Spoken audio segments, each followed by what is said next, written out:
Les marchés ont-ils raison d'avoir peur, certes un petit peu, et on voit ça avec Sébastien Lay, bonjour. Bonjour David. Chercheur associé à l'Institut Thomas More. C'est vrai que le cocktail fait un petit peu peur, si on devait le lister, on en parlait juste avant avec Didier Saint-Georges, mais c'est vrai qu'il y a un cocktail qui est un petit peu angoissant entre cette économie américaine qui est évidemment haut de cycle ou en fin de cycle, une correction sur les marchés, un changement de l'humeur encore une fois des investisseurs, un repricing des valeurs tech, l'aplatissement de la courbe de taux, notamment avec le 10 ans qui a rebaissé un peu, avec le 2 ans qui monte, une volatilité qui est en forte hausse. C'est un cocktail qui n'a pas de quoi rassurer.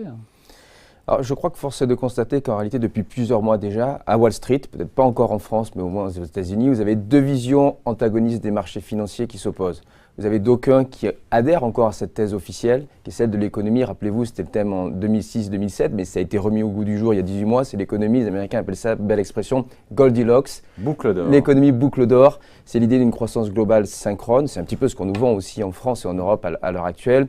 L'idée d'une sortie très progressive des politiques bien évidemment monétaires expansionnistes et d'une modération de l'inflation. Et puis de l'autre côté, vous avez d'autres personnes, alors c'était probablement le cas de votre précédent invité Didier Saint-Georges, c'est mon cas également, qui regardent plutôt les marchés de crédit, les tensions obligataires, les tensions sur le marché de la dette. On en a parlé, nous avions fait une émission dessus, l'aplatissement de la courbe des taux, et qui se disent, attention, on a peut-être un retournement de cycle possible. En réalité, on parlait précédemment, on disait… 3% de croissance aux États-Unis quand même. Très forte, croissance très forte. Alors ce qui ferait peur au marché, et Didier Saint-Georges en parlait, ce serait un changement dans le régime général de liquidité. Alors je qualifierais cela un petit peu.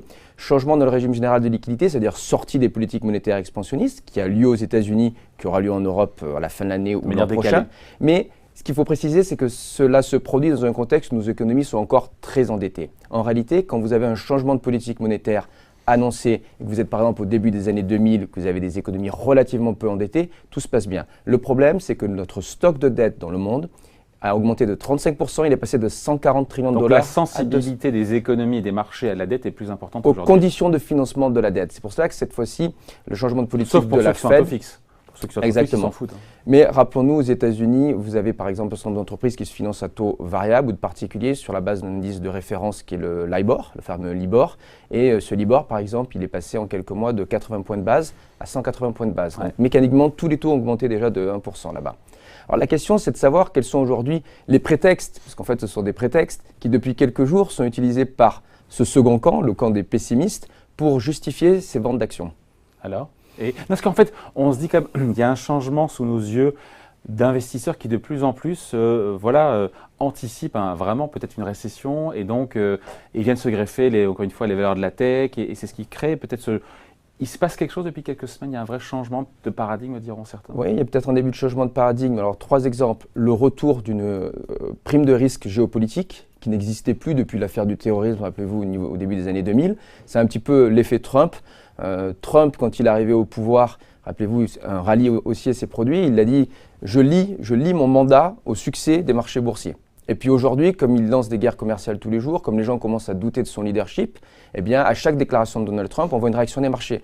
Nous avons raison, en fondamental, ça ne veut strictement rien dire, mais encore une fois, c'est un catalyseur, un prétexte qui est utilisé par les investisseurs. Deuxième exemple, la supposée ou réelle survalorisation des sociétés du domaine de la technologie. Tout le monde sait depuis déjà très longtemps qu'Amazon se cote à un ratio court-bénéfice de 138 fois, les bénéfices de l'an dernier. Ce qui n'est pas le cas de Facebook, même si votre invité précédent utilisait des projections sur 2019. Et là aussi, si on a un retournement conjoncturel, il y a quand même toujours un doute sur bien évidemment la véracité de ce chiffre.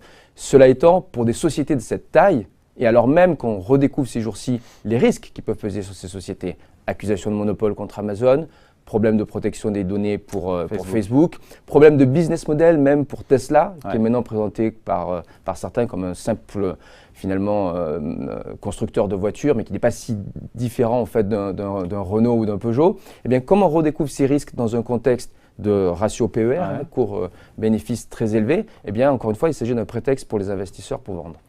Donc, il y a encore une fois beaucoup de dettes, la prime de risque géopolitique, et puis il y a toujours cette idée que le robinet de l'argent, les banques centrales, tout ça, ça se referme. Mais en même temps, On en parlait déjà avant, l'idée de la survalorisation, c'est pas un sujet qui est nouveau dans l'actualité. On a pu avoir ces discussions, encore une fois, il y a quelques Rien n'a changé au niveau de Trump également, tout était annoncé au niveau de la guerre commerciale, normalement pendant sa campagne. Ce qui a changé, encore une fois, c'est que comme vous avez ce changement de politique monétaire qui est avéré, et qu'entre-temps, nous n'avons pas réussi à normaliser en réalité nos économies et notre stock de dette, au niveau des États, au niveau des entreprises, mais aussi au niveau du consommateur américain, eh bien, la plupart des investisseurs se disent finalement au moindre retournement conjoncturel, l'économie passera en récession et les marchés seront bons. Donc c'est une anticipation d'une sortie du cycle qui n'est pas ordonnée et qui n'est pas encadrée par des autorités. Des autorités qui, il faut le dire, aux États-Unis ne rassurent pas vraiment.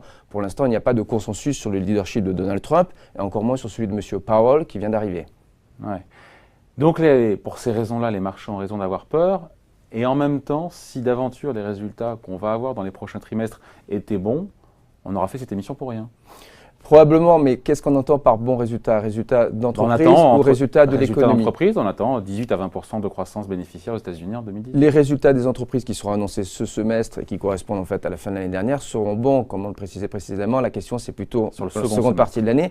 On aura donc début 2019. Exactement. Et puis la question, c'est aussi avant ça la lisibilité sur la conjoncture macroéconomique, parce que l'économie américaine est en expansion depuis maintenant 100 mois. C'est un record depuis la Seconde Guerre mondiale, et donc au moindre signe d'essoufflement, vous savez, c'est la fameuse thèse de qu'on ne voit pas vraiment pour l'instant. Alors si, on voit quand même une forme de plateau, on commence à le voir même en Europe aussi, en France, on peut en rediscuter, et c'est l'hypothèse, rappelez-vous, l'économiste des années 80, Iman Minsky, l'hypothèse d'instabilité financière. Quand vous avez un système financier qui n'est pas stable, à la moindre mauvaise nouvelle, tout peut dégringoler. Et finalement, en 2007, rappelez-vous, les premières corrections du marché, c'était sur des nouvelles, sur un secteur du marché que peu de gens suivaient, qui était celui des subprimes, qui paraissait anodin.